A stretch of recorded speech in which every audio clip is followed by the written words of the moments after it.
Hi everyone, it's Margaret here with 60 and Me. My mission today with this video is to make you feel good about yourself. I think it's really easy as we get older to sort of look at the things that we've done wrong, the things that where we made mistakes, the things that we wish we hadn't done differently. But I just would like you for just 10 minutes to just be thinking about the good things that you've done and why you really are awesome in your 60s. Now that's kind of a word that, is a bit maybe overused, but the word awe to me is that we look at something with that feeling of complete wonder that we've made it this far, that we've done so much, and that we really do deserve to be happy. And so Ann Crowther is one of our bloggers, and she wrote this article on 6 reasons that you should feel awesome in your 60s and 70s, 80s, however old you are, and feel that you've made a contribution, that you've added value to this world, that you've done so much positive in your life. And it's in a way very humbling, for me to sit here and listen to your story and read your comments and know just all the things that you have gone through in your lives. It's been really a challenging 60 years, but this is life. This is what it is. And I've been so influenced recently myself by the Stoic philosophy, where you just accept that the things that you go through, good and bad, shape you. They are the things that make you who you are, and they give you the personality and the texture in your life that makes it really meaningful.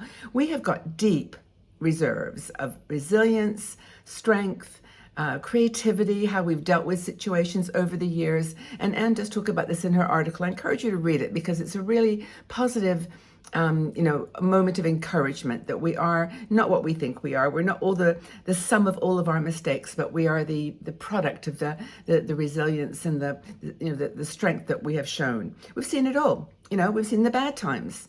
We've been through some very historical, difficult times and moments, lots of tragedy, lots of, confusion and, just disturbance in our world. And we've got through it. Poverty, the challenges of global peace and security, the COVID pandemic. I mean, that's just a recent one, but look how we got through that. We got through it together. And I think that a lot of people feel, I think, certainly I do, that was a time of amazing opportunity to be positive. We're post-war children. I was born in 48, so I was born just after the war. That meant that we had to make adapt and make changes to our lives, things that we didn't think we'd have to deal with. My mom and my family certainly went through, a period. We immigrated to Canada. We tried to build a better life. It was a time of renewal. And we've had those moments, I think, all the way through, well, certainly through my 75 years and through your 60 plus, whatever years that you're dealing with. We've dealt with happiness, we've dealt the good times are to come, but the bad times, we've dealt with depression, loneliness. We have experienced loss, sometimes tragic loss, so unexpected. We've been through times where we have cried for months, for years, because of things that have happened that were not so good, just not so happy. But we've lived through a relatively peaceful time in our lives. We've fingers crossed, the world wars that our forebears went through, and that we've got through it now. We've relatively had abundance in our lives. So I think we do have then to move into, away from the sad memories, the bullying, the unhappy family life, the disappointments, the job rejections, all those things that you could put into that big bucket of bad things, the bad times, and look at the good times. Look at the good times that we have had and why that has made us so well-rounded in a way that we have a perspective. Like, for example, if you have done well in your life, you've made money, you married into or had in a partnership with someone that really loves you and you love, a good marriage or relationship, a good job. If you've managed to find those things, you have experienced maybe a complete contrast to what you had as a child. I know, for example, when I was working, in a corporate job, I was making a very good salary. I was able to do things for my children that I never could do, never had the opportunity for in my life. So, that awesome feeling of abundance and not just so much in terms of possessions, but in terms of opportunity.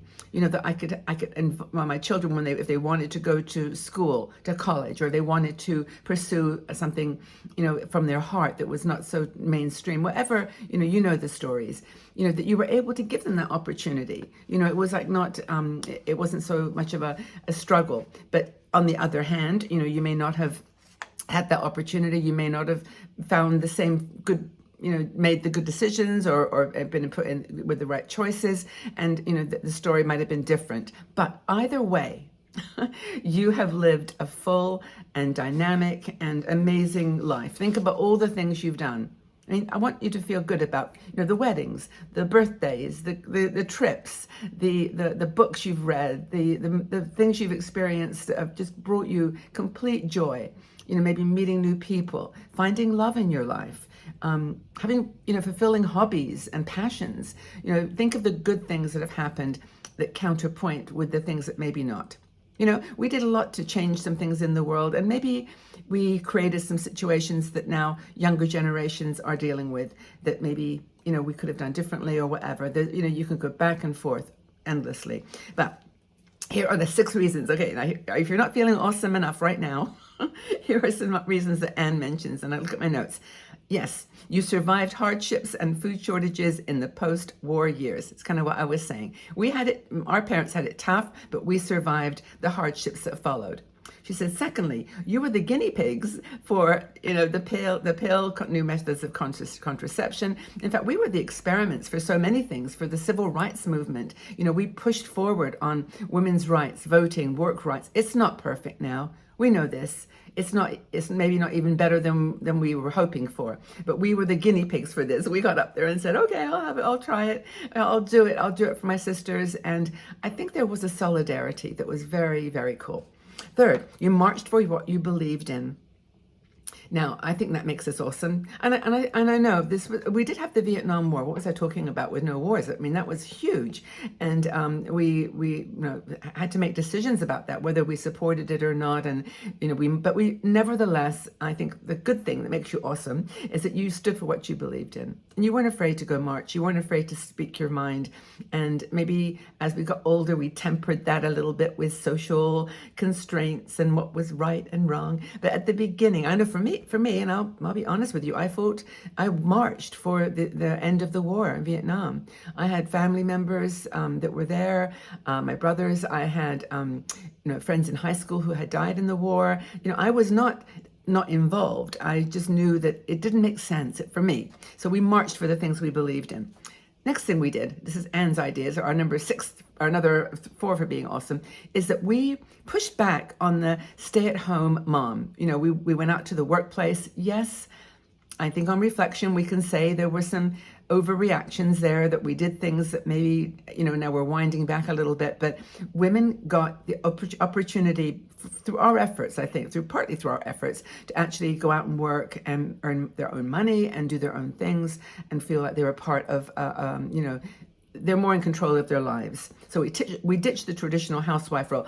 I worked, pretty much the whole time that my children were young, and I had childminders, and I was alone for some of that time. You know my story, but it was difficult, but we did it. We got out there and were independent.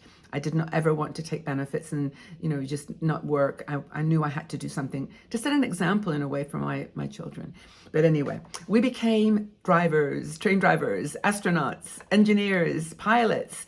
We took on roles that were never really considered appropriate. I mean, there were some women, the vanguards, like the Lindbergh, and what was her name? Oh my God, my brain.